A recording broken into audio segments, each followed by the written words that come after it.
Bien dans mon immeuble, avec Loiselet et Desgremont présente. Sud Radio, les incontournables de la copropriété, Thomas Binet.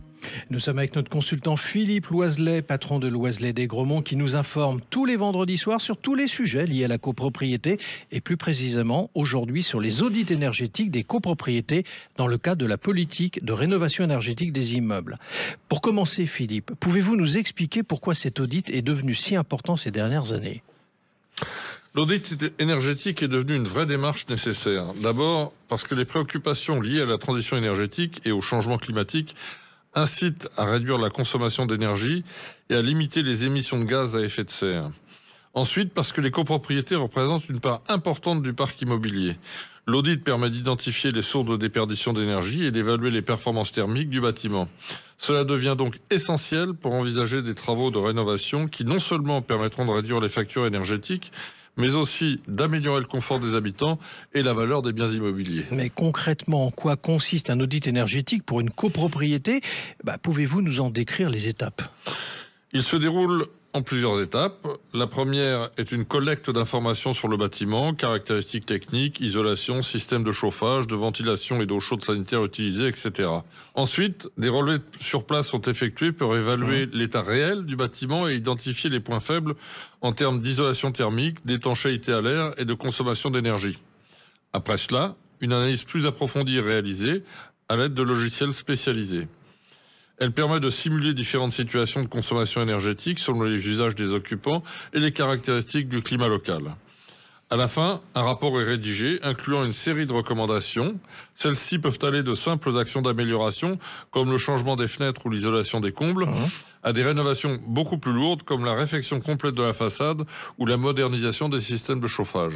Philippe, vous avez mentionné des recommandations variées, mais quels sont généralement les bénéfices de ces mesures pour les copropriétaires ?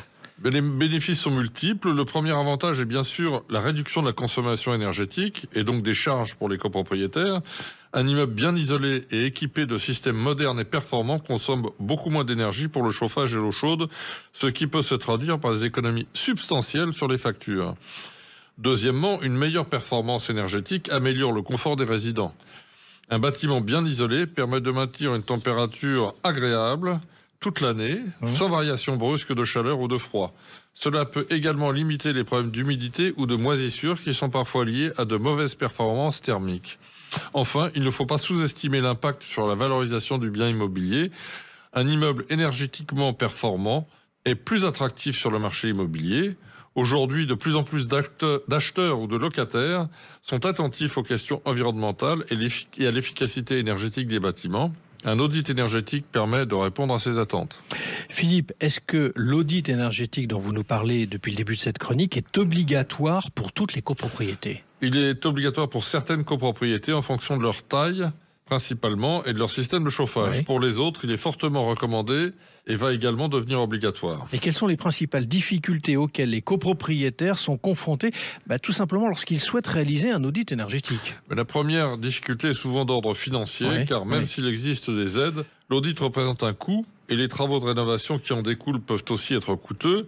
Ensuite, il y a la complexité des démarches. Faire un audit, c'est aussi naviguer à travers une multitude de réglementations et de dispositifs pour le financer, au moins partiellement.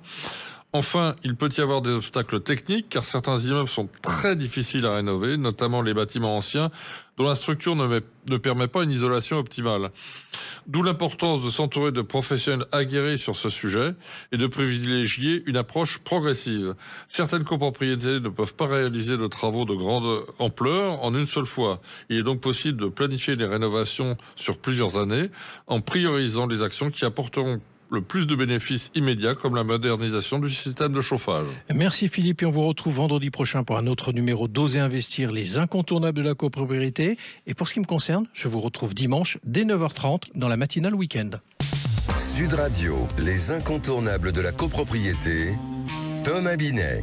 Avec Loiselet et Desgremont, bien dans mon immeuble.